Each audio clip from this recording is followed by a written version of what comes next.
एक गांव में लखन नाम का एक गरीब किसान रहता था। उसकी एक छोटी सी खेत थी जिसमें दिन भर कड़ी मेहनत करता रहता था। फिर भी उस बंजर जमीन में उसके और उसके परिवार के लिए खाने के लिए पूर्ण अनाज प्राप्त होता नहीं था। लखन और उसकी पत्नी अपना पेट काट काट कर एक समय का खाना न खाकर अपने बच्चों को खिलाते थे। एक दिन लखन भूखा हारा अपनी खेत कुछ पौधों को बोने के लिए गया था। पौधों को जगाने के लिए लखन अपनी कुदारी से बंजर जमीन को खोदना शुरू किया। बारिश न होने की वजह से बंजर जमीन भी काफी सख्त हो गया था। बड़ी मुश्किल से थोड़ा सा गड्ढा खोद पाया था। फिर भी लखन उस कड़ी धूप में गड्ढे खोदता ही रहा। अंतिम में उसने थक हार कर घर जाने की सोची, मगर उसके कुदारी पड़ने पर जमीन से कुछ आवाज आई। उसने देखा कि एक बहुत ही पुराना बड़ा सा मटका उस जमीन के अंदर गड़ा हुआ है। उसने उस मटकी को जमीन से बाहर निकाला। लखन सोच में पड़ गया कि अरे, इतना बड़ा मटका किसने इस जमीन में गाड़ा होगा। चलो इसे घर ले जाऊंगा, कुछ न कुछ काम तो आ ही जाएगा।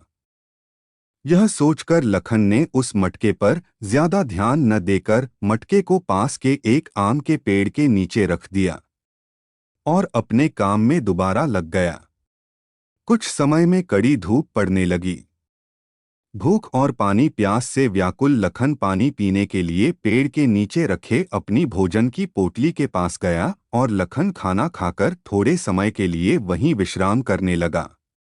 जब लखन आम के पेड़ के छांव में सोया हुआ था, तभी उसके सर पर एक पका हुआ आम गिर जाता है, जिसे लखन उठाकर उस मटकी पे रख दिया। और जब थोड़ी देर में उठकर देखता है कि मटकी आमों से भरा पड़ा है, उसे देख लखन अचंभित हो जाता है कि इतने सारे आम इस मटके में आया कहाँ से। उसने सोचा कोई बच्चे मस्ती करते हुए इस मटके में ढेर सारे आम को रख दिए होंगे। इस पर ध्यान न देते हुए लखन आम से भरे मटकी को उठाकर अपने घर ले गया। उसकी पत्नी उसे देखकर बहुत खुश हो गई और सारे आम को निकालकर एक जगह रखकर मटकी को रसोई के एक किनारे में रख देती है। और जब लखन की पत्नी सुबह उठकर देखती है कि मटका पूरा अनाज से भरा पड़ा है, उसे यकीन नहीं हुआ। वह अपने पति को चिल्लाई और कही, देखो यह मटका अनाज से भरा हुआ है, यह कैसे हो सकता है। लखन को बात समझ नहीं आई। उसने सोचा जरूर इस मटके में कुछ तो है, यह मटका साधारण नहीं हो सकता, इसलिए कल यह मटका आमों से भर गया था। इसका पता लगाने के लिए लखन ने मटके से सारे अनाज को निकाला और उसमें एक कद्दू को डाल के देखा। मटके से कद्दू भर गया। यह देख लखन और उसकी पत्नी बहुत खुश हुए और कहा, अरे, यह तो जादुई मटका है। और लखन अपनी पत्नी से कहा, भाग्यवान लगता है, भगवान ने हमारी सुन ली है, अब हमारे दुहक के दिन बीत गए हैं। यह कहकर लखन भगवान को मन ही मन प्रणाम किया। उसके बाद लखन रोज उस मटके में कुछ न कुछ डालता, उसमें से जो भी निकलता उसे बाजार में बेचकर खूब मुनाफा कमाता। इस तरह से लखन कुछ ही दिनों में अपने गांव का सबसे धनी व्यक्ति बन गया। यह देख गांव वाले सोचने लगे, अरे, इस गरीब लखन का ऐसा क्या किस्मत चमका जो रातों रात इतना अमीर बन गया। यह खबर गांव में मुखिया तक पहुंच गई, जो बहुत ही लालची किस्म का था। उसने तुरंत अपने नौकरों से कहा, जाओ उस लखन को मटका के साथ मेरे पास बुलाकर ले आओ, अगर नहीं माना तो जबरदस्ती ले आना। मुखिया की आदेश पाकर उसके नौकर लखन के घर पहुंचते हैं। लखन को मुखिया का आदेश बताकर उसे मटका सहित मुखिया के पास ले आते हैं।